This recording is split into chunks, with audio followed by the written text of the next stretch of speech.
Здравейте и добре дошли. Днес ще си говорим за един въпрос, който, сигурно всеки родител си задава в някакъв момент. Кога е време за ортодонт? Точно така. Кога за Бога трябва да заведа детето си? И за да намерим някакъв отговор, пред нас има материал от една немска ортодонтска практика KFOBAI. Ще се опитаме да разнишим какво точно препоръчват. Да, защото на пръв поглед изглежда просто, нали, списък с правила, но като се задълбаеш, виждаш, че зад всяка препоръка стои цяла философия. И нашата цел е точно тази – да стигнем до логиката, да я извлечем, за да е полезна за родителите и да им спести, доста главоболие. Добре, да започваме тогава. Първото нещо, което буквално ми се наби на очи, е една много конкретна възраст – 7 години. Да. Източникът е категоричен. Първи преглед трябва да е на 7. Честно казано, това ми звучи невероятно рано. На 7 повечето деца още сменят зъби, челюстите растат, всичко е в смисъл в хаос. Защо точно тогава? Не е ли по-добре да се изчака? Това е, може би, най-честия въпрос и е напълно основателен. Но 7-те години не са избрани случайно, ами с, така да се каже, хирургическа точност. Окей. Помисли си го така. На тази възраст се случва нещо ключово. Пробиват първите постоянни кътници. Така наречените шести зъби. Те са като краиъгълните камъни на цялата зъбна редица. И те не сменят млечен зъб, а поникват най-отзад. В момента, в който се появят те, заедно с предните резци, ортодонта получава за първи път ясна картина. Картина на какво точно? На бъдещия хаос? На бъдещия ред или, да, на потенциалния хаос. Все едно архитект за пръв път вижда основите на сградата. Разбирам. Веднага можеш да забележиш, ако нещо структурно не е наред. Ако черостта е тясна, ако има голямо несъответствие, ако има вредни навици. Като смучене на пръст. Точно. Които вече са започнали да деформират нещата. На 7 не гледаш кривите зъби в момента, а предвиждаш проблемите, които ще дойдат след 3, 4, 5 години. Значи е нещо като предварителен оглед, диагностика. Добре, но предполагам не е само гледане. В текста пише, че лечението на сериозни аномалии е особено ефективно на тази възраст. Да. Това вече предполага намеса. Сега за слагане на брекети на второкласник ли говорим? Защото това звучи доста интензивно. Не. В повечето случаи изобщо не говорим за пълно лечение с брекети. Това е важно да се разграничи. Добре. Тук става дума за така нареченото интерцептивно лечение.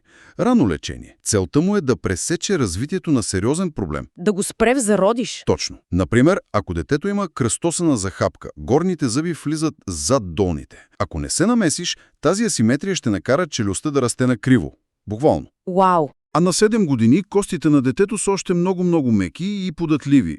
С един сравнително прост апарат, носен за няколко месеца, можеш да насочиш растежа в правилната посока. А ако се изчака? Ако се изчака до 13-14, когато растежа е почти приключил, костите вече са се втвърдили. В грешната позиция. И тогава корекцията е много по-сложна, по-дълга, понякога дори изисква хирургия. Така че да, намесата на 7 е ефективна, защото работиш с природата, не срещу нея. Използваш растежа като съюзник. Добре, това има много смисъл от биологична гледна точка. Но в материала има и друг момент, който, признавам си, ме изненада. Кой? Ще цитирам. Освен това, децата на 7 години са мотивирани ученици и сътрудничат много добре по време на лечението. Сега, това ми звучи доста оптимистично. Разбирам. Познавам доста 7-годишни, които не биха сътрудничали за нищо на света, особено ако включва нещо странно в устата им. Дали източникът не идеализира малко? Разбирам скептицизма и разбира се, всяко дете е различно. Но тук се говори за една обща тенденция, която е психологически обоснована. Добре. Помисли за разликата между едно 7-годишно дете и един 13-годишни тинейджър. На 7 детето още иска да се хареса на възрастните, на родителите, на лекаря. То е любопитно. Един апарат за него може да е някаква супергеройска джаджа. Нещо интересно. То е гордо, че изпълнява важна задача. А тинейджърът? При тинейджъра вече имаме съвсем други фактори. Социална тревожност, притеснение как изглежда, бунт срещу авторитетите. Ясно. Много по-трудно е да го убедиш да носиш стриктно апарати и ластици, ако приятелите му се подиграват. А при 7-годишното тези бариери ги няма. Той е отворен ученик. Значи психологията е също толкова важна, колкото и механиката. Може би дори повече. Успехът на лечението е 50 на 50 лекар и пациент. Ако спечелиш детето за партньор на тази ранна възраст, вече си наполовина спечелил битката. Така че не е идеализъм, а стратегическо използване на психологически прозорец. Никога не бих се сетила за това. Добре, това е теорията, звучи чудесно, но източника дава ли някакъв реален пример как изглежда тази превенция на практика? Дава, и то перфектен. Споменава се използването на апарат за поддържане на пространството. Звучи сложно. Но е гениално просто. Представи си, че детето губи млечен кътник на 6 години, заради кариес, да речем. А постоянният зъб под него ще пробие чак на 10 или 11. Имаме 4 години празно място. Точно. И какво се случва с тази празна дупка? Предполагам, зъбите от двете страни започват да се накланят и да я затварят. Точно така. Природата не търпи вакуум. И когато на 11 години постоянният зъб най-накрая реши да излезе, за него просто няма място. Няма място. И тогава започват проблемите. Остава блокиран в коста, пониква накриво, избутва другите и се стига до сложно, дълго и скъпо лечение. А този апарат какво прави? То е просто една малка метална халка с телче. Циментира се на съседния зъб и пасивно подпира другия. Не прави нищо активно. Просто пази мястото на опашката за постоянният зъб. Вау! Значи една малка, почти невидима джаджа може да предотврати години лечение и потенциално вадене на здрави зъби по-късно. Огромен ефект от минимална намеса. Огромен. И това е същината на проактивната медицина, за която говорим. Да не чакаш къщата да се наводни, за да я ремонтираш. Точно. А да сложиш една малка лепенка на течащата тръба, когато я видиш. И прегледът на 7 години е момента, в който ортодонтът може да забележи този теч. Добре, убедих се. Прегледа на 7 години е ясен разузнаване и превантивен удар при нужда. Но тук материала става малко обкръщващ за мен. Защо? Защото въвежда втора възраст. Основното ортодонтско лечение започва най-късно на 10-годишна възраст. Чакай малко, това звучи малко противоречиво. Ако вече сме се намесили на 7, защо трябва да чакаме до 10 за основното лечение? Не е ли по-добре да се свърши всичко наведнъж? Въпросът е отличен, защото точно тук се крие ключа към цялата стратегия. Това е двуфазов подход, като военна операция. Окей. Фаза 1, около 7-те години, е мисия на специалните части. Кратка, бърза, с конкретна цел да неутрализира непоследствена, голяма заплаха. Като кръстосаната захапка. Свършваш мисията и се оттегляш. И оставаш нещата да се развиват. Да, за няколко години. И фаза 2 на 10 години е вече пълномащабната инвазия. Може и така да се каже, да. На 10 годишна възраст започва оптималния период за цялостната корекция. И причината отново е в растежа. Пак растежът. Да. Около 10, 11, 12 годишна възраст децата навлизат в своя пубертетен растежен пик. Това е като цунами от растежна енергия. Челюстите растат с бясна скорост. За ортодонта това е златна мина. Защо? Какво е толкова специалното в този растеж? Не говорим просто за общ растеж, а за конкретни биологични процеси.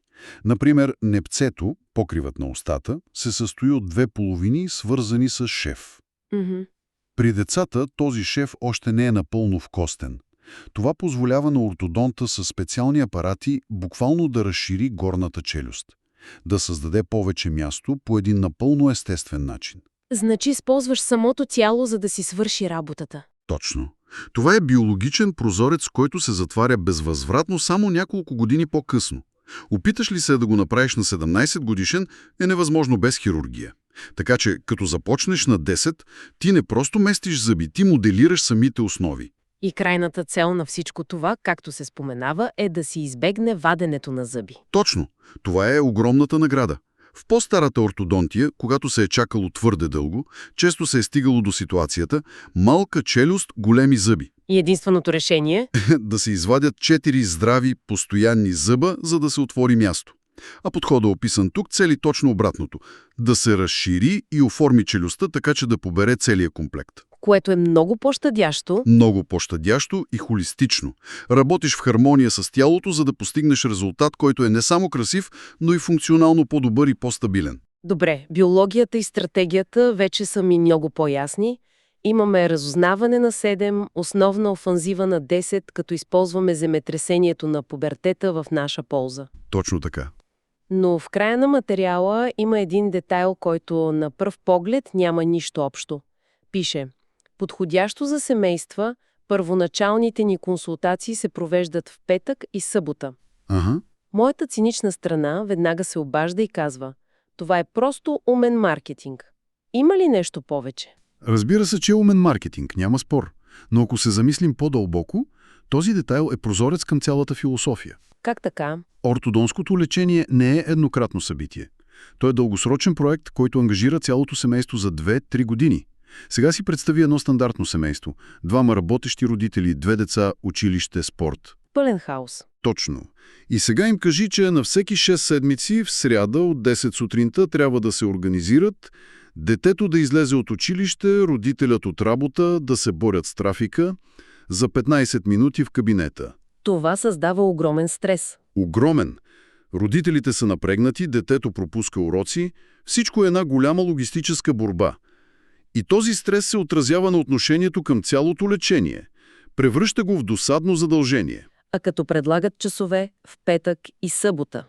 Те на практика казват на семейството: разбираме вашия живот, знаем, че е сложно и искаме да ви улесним. Като премахват тази основна бариера, те премахват и един огромен източник на стрес. И когато родителите са спокойни, и детето е спокойно. Когато посещенията не се възприемат като наказания, сътрудничеството на детето се увеличава в пъти. Това е изграждане на партньорство.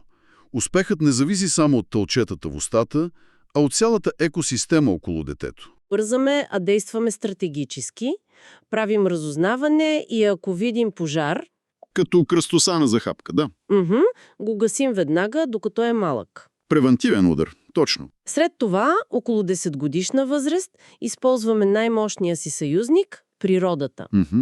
Впрягаме силата на растежния пик, за да оформим челюстите и да подредим всичко, с основната цел да запазим всички зъби. Да, работим умно, а не силово. И през цялото време помним, че това е семейен проект. Успехът зависи не само от биологията, но и от психологията на детето и намаляването на стреса за родителите. Точно. Всичко е свързано от правилния момент за намеса до удобния час за преглед. Идеално обобщение. И това повдига един последен въпрос за размисъл, който излиза извън рамките на ортодонтията. Да, чуем. Ето, не можем да не се запитаме, къде другаде в грижата за децата можем да приложим този принцип. Вместо да чакаме проблемите да се задълбочат, за да ги коригираме с агресивни мерки, може би трябва да се научим да се намесваме по-рано, по-деликатно и по-интелигентно. Да насочваме развитието. Може би това е ключа не само към здравата усмивка, но и към много други аспекти на тяхното благополучие.